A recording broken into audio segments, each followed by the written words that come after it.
স্বাগত জানাচ্ছি আন্তর্জাতিক সংবাদে। শুরুতেই সংবাদ শিরোনাম, পরে বিস্তারিত। জানিয়ে দেব, যুক্তরাষ্ট্রের সঙ্গে থাকা পরমাণু চুক্তি থেকে বেরিয়ে গেল রাশিয়া। এবার ট্রাম্পের শুল্ক হুমকির কড়া জবাব ভারতের। এদিকে মার্কিন পারমাণবিক হুমকি নিয়ে এবার মুখ খুলল রাশিয়া।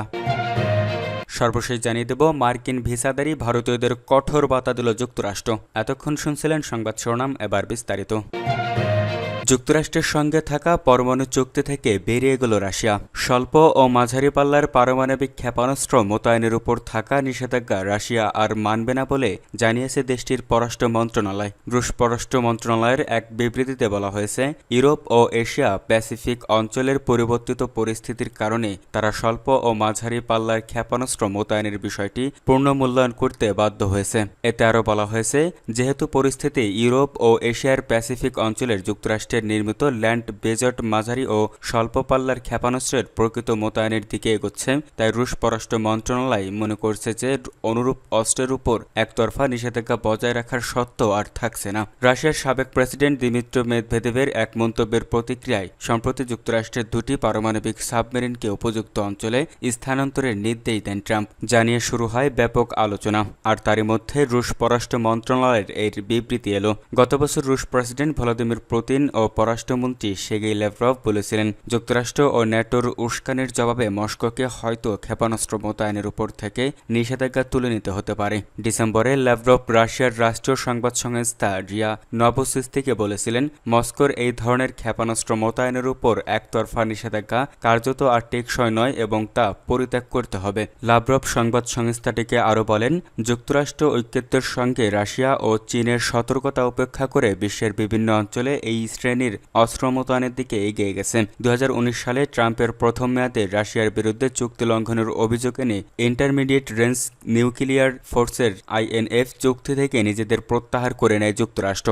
মস্কো তখন বলেছিল, ওয়াশিংটন এমন অস্ত্র মোতায়েন না করলে তারাও মোতায়েন করবে না। 1987 সালে সোভিয়েত নেতা মিখাইল গর্বাচেভ ও মার্কিন প্রেসিডেন্ট রোনাল্ড রিগানের মধ্যে স্বাক্ষরিত INF চুক্তি ভূমি থেকে উৎক্ষেপণযোগ্য 500 থেকে 5000 বা 500 কিলোমিটার পাল্লার পারমাণবিক ক্ষেপণাস্ত্র এই পুরো শ্রেণীর অস্ত্রকে নির্মূল করেছিল। ট্রাম্পের শুল্ক হুমকির কড়া জবাব ভারতের। রাশিয়া থেকে তেল কেনার কারণে ভারতের উপর নতুন শুল্ক আরোপের হুমকি দিয়েছেন মার্কিন প্রেসিডেন্ট ডোনাল্ড ট্রাম্প। মার্কিন প্রেসিডেন্টের এই হুমকির কড়া জবাব দিয়েছে ভারত। ভারতীয় সংবাদ মাধ্যম NDTV এক প্রতিবেদনে এই খবর জানিয়েছে। হুমকির জবাবে ভারত জানায়, রাশিয়া থেকে তেল আমদানি কোনো অন্যায় নয়, বরং দেশের অর্থনৈতিক স্থিতি বজায় রাখতে এই সিদ্ধান্ত একান্ত প্রয়োজন। সামাজিক মাধ্যমে দেওয়া এক পোস্টে ট্রাম্প বলেছেন, ভারত কেবল বিপুল পরিমাণে রাশিয়ান তেল কিনছে তা নয়, বরং তারা ক্রয়কৃত তেলের বেশিরভাগ অংশ বড় লাভের বিনিময়ে খোলা বাজারে বিক্রি করছে। রাশিয়ান যুদ্ধযন্ত্রের কারণে ইউক্রেনের কত মানুষ মারা যাচ্ছে ভারত তাদের পরোয়া করে না। ভারতের উপর শুল্ক উল্লেখযোগ্যভাবে বাড়ানোর কারণেই এটা বলে জানিয়েছেন মার্কিন প্রেসিডেন্ট। ট্রাম্পের হুমকির জবাবে ভারতের পররাষ্ট্র মন্ত্রণালয় জানিয়েছে, ইউক্রেন যুদ্ধ শুরুর পর থেকে পশ্চিমা দেশগুলো, বিশেষ করে ইউরোপীয় ইউনিয়ন, রাশিয়া থেকে বিপুল হারে পণ্য ও জ্বালানি আমদানি করে চলেছে। এমন পরিস্থিতিতে শুধু ভারতকে নিশানা করাটা অযৌক্তিক ও পক্ষপাতদুষ্ট।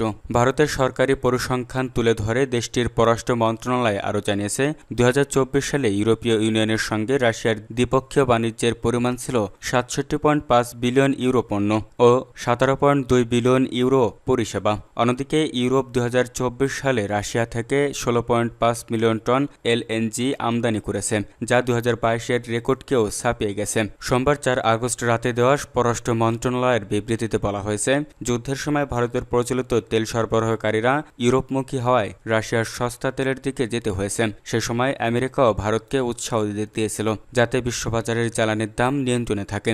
ভারতের পররাষ্ট্র মন্ত্রণালয় জানায়, যুক্তরাষ্ট্র এখনও রাশিয়া থেকে ইউরেনিয়াম, হেক্সাফ্লোরাইড, প্যালাডিয়াম, সার ও নানা রাসায়নিক আমদানি করেছে। তা সত্ত্বেও শুধু ভারতকে কেন নিশানা করা হচ্ছে সেটার যৌক্তিকতা নিয়ে প্রশ্ন তুলেছে দিল্লি। পররাষ্ট্র মন্ত্রণালয় জানায়, ভারত দায়িত্বশীল অর্থনীতির মতোই জাতীয় স্বার্থ ও অর্থনৈতিক নিরাপত্তার কথা ভেবে কাজ করে। বিশ্ব বাণিজ্যের বাস্তবতা বিবেচনা করে ভারতকে আলাদা করে দোষারোপ করা যুক্তিহীন। এদিকে ভারত সরকারের দুটি সূত্র বার্তা সংস্থা রয়টার্সকে জানিয়েছে, ট্রাম্পের হুমকির সত্ত্বেও ভারত রাশিয়া থেকে তেল কেনা অব্যাহত রাখবে। গত সপ্তাহে ট্রাম্প বলেছিলেন, তিনি ভারত থেকে আমদানি করা পণ্যের উপর 25% শুল্ক আরোপ করবেন।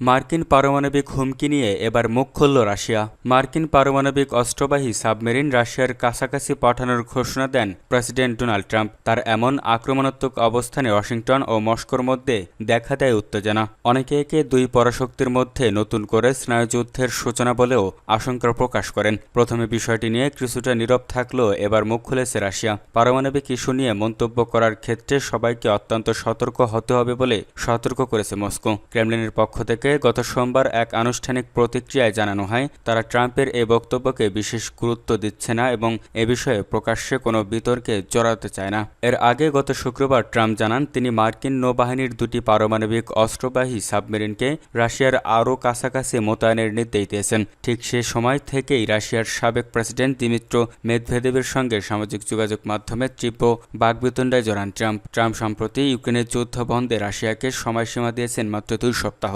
এর প্রতিক্রিয়ায় মেদভেদেব ট্রাম্পকে অভিযুক্ত করেন চূড়ান্ত আল্টিমেটাম খেলার জন্য, যা সরাসরি যুদ্ধের দিকে এক ধাপ এগিয়ে যাওয়ার শামিল। ট্রাম্প উত্তরে বলেন, মেদভেদেব একজন ব্যর্থ সাবেক প্রেসিডেন্ট, যিনি এখনও নিজেকে ক্ষমতায় ভাবেন এবং তিনি বিপজ্জনক পথের দিকে হাঁটছেন। মেদভেদেবের পাল্টা এক পোস্টে সোভিয়েত আমলের ডেড হ্যান্ড পারমাণবিক প্রতিরক্ষা ব্যবস্থার কথা উল্লেখ করে হুঁশিয়ারি দেন, যা স্বয়ংক্রিয়ভাবে পারমাণবিক হামলা চালানো সম্ভব। এই অনলাইন বাকযুদ্ধ দুই চিরবৈরী পারমাণবিক শক্তিধর দেশের মধ্যে নতুন করে উত্তেজনা বাড়িয়ে তোলে। এই প্রসঙ্গে ক্রেমলিনের মুখপাত্র দিমিত্রো পেসকভ বলেন, আমরা মনে করি পারমাণবিক অস্ত্র নিয়ে যে কোনো আলোচনা অত্যন্ত সংবেদনশীল। এ বিষয়ে সবারই দায়িত্বশীল আচরণ করা উচিত। তিনি আরও বলেন, মার্কিন সাবমেরিন মোতায়েনের বিষয়টি নতুন কিছু নয়, এগুলো আগে থেকেই প্রস্তুত অবস্থায় থাকে। এ নিয়ে আমরা বিতর্কে যেতে চাই না। ট্রাম্পের সাপ্তাহিক হুমকি অনুযায়ী রাশিয়া যদি ইউক্রেনের যুদ্ধ বন্ধ না করে, তবে রাশিয়া ও তার জ্বালানির প্রধান ক্রেতা ভারত, চীন সহ কয়েকটি দেশের উপর নিষেধাজ্ঞা আরোপ করা হবে। মার্কিন ভিসাধারী ভারতীয়দের কঠোর বার্তা দিল যুক্তরাষ্ট্র। মার্কিন ভিসাধারী ভারতীয়দের জন্য কঠোর সতর্কবার্তা জারি করেছে ভারতে অবস্থিত মার্কিন দূতাবাস। মার্কিন ভিসার শর্তাবলী এবং যুক্তরাষ্ট্রে থাকার অনুমোদিত সময়কালকে সম্মান করার কথা স্মরণ করিয়ে দিয়ে দূতাবাস বলেছে, যে কোনো শর্ত লঙ্ঘনের ফলে ভিসা বাতিল এবং সংশ্লিষ্টদের নিজ দেশে ফেরত পাঠানো হতে পারে। গত সোমবার 4 আগস্ট সামাজিক মাধ্যম এক্সে দেওয়া এক পোস্টে ভারতে থাকা মার্কিন দূতাবাস বলেছে, আপনার মার্কিন ভিসার শর্তাবলী এবং যুক্তরাষ্ট্রে আপনার অনুমোদিত থাকার সময়কালকে সম্মান করুন। I-94 যুক্তরাষ্ট্রে প্রবেশকারী কিছু বিদেশি নাগরিকদের জন্য একটি আগমন প্রস্থান রেকর্ড অ্যাডমিট অফ ডেট এর পরেও যুক্তরাষ্ট্রে থাকার ফলে ভিসা প্রত্যাহার, সম্ভাব্য নির্বাসন এবং ভবিষ্যতের ভিসার জন্য অযোগ্যতার মতো গুরুতর পরিণত হতে পারে। পোস্টে আরও বলা হয়, অতিরিক্ত সময় ধরে যুক্তরাষ্ট্রের অবস্থান এখানে আপনার ভ্রমণ, পড়াশোনা বা কাজ করার বিষয়টিকে স্থায়ীভাবে প্রভাবিত করতে পারে। খবর NDTV। এদিকে গত সোমবার জর্জিয়ার 14তম ডিস্ট্রিক্টের কংগ্রেসম্যান মার্জরি টেলর গ্রিন এক্সে দেওয়া একটি পোস্টে বলেছেন, ভারতীয় H-1B ভিসা বন্ধ করুন এবং ওবামা বাইডেন ইউক্রেন রাশিয়া যুদ্ধে অর্থায়ন ও অস্ত্র পাঠানো বন্ধ করুন।